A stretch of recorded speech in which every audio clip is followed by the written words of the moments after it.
Well, howdy there, Internet people. It's Bo again. So, today we are going to talk about President Biden, the Special Counsel's office, and an interview, and what that interview likely means. So, for those that missed the news, President Biden has been interviewed by the Special Counsel's office in relationship to the documents. I am not saying this wrong.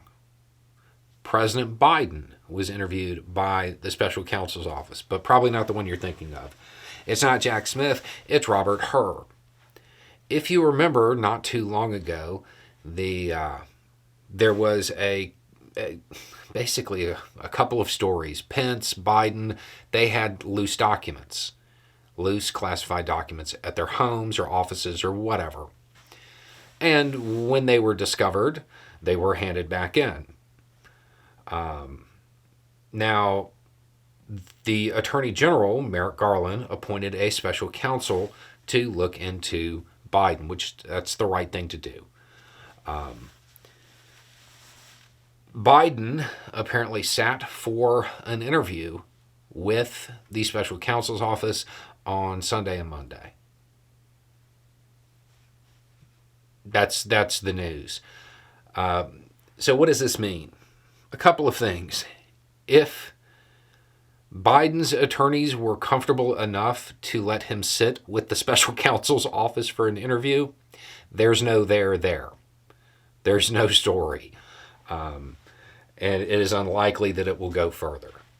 If there was any realistic chance that President Biden had engaged in something that was illegal, this interview would not have occurred. It's kind of that simple.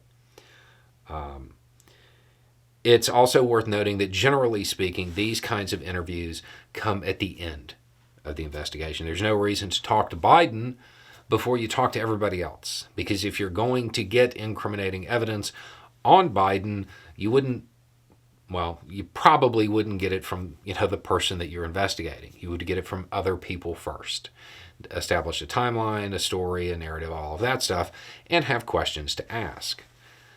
Since this interview has taken place, it is probably a signal that special counsel's office is winding down its investigation.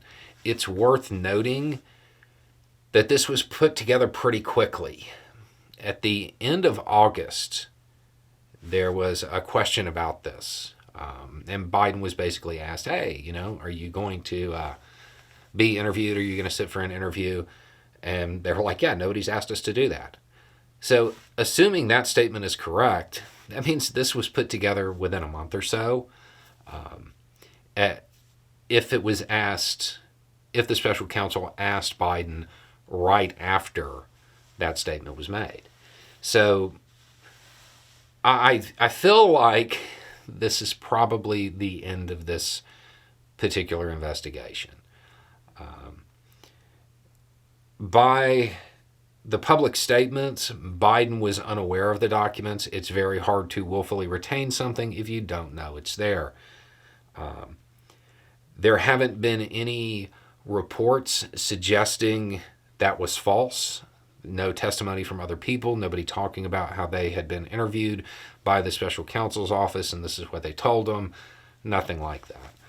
So all indications point to this being over pretty quickly and this being wrapped up.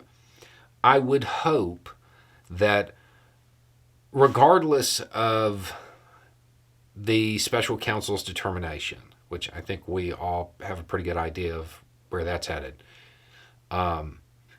but even if there is absolutely nothing that the Biden administration or that Biden himself did wrong, I think it would benefit the country greatly if we knew how it happened, regardless of the legality of it. If it was just oversight, how it occurred, because it would be useful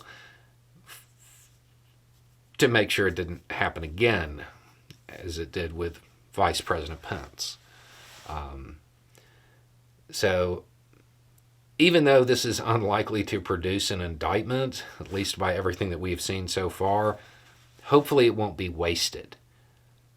The special counsel's office very well could have uncovered the lapse that allows these documents to get out. And that in and of itself would be pretty worthwhile. Anyway, it's just a thought. Y'all have a good day.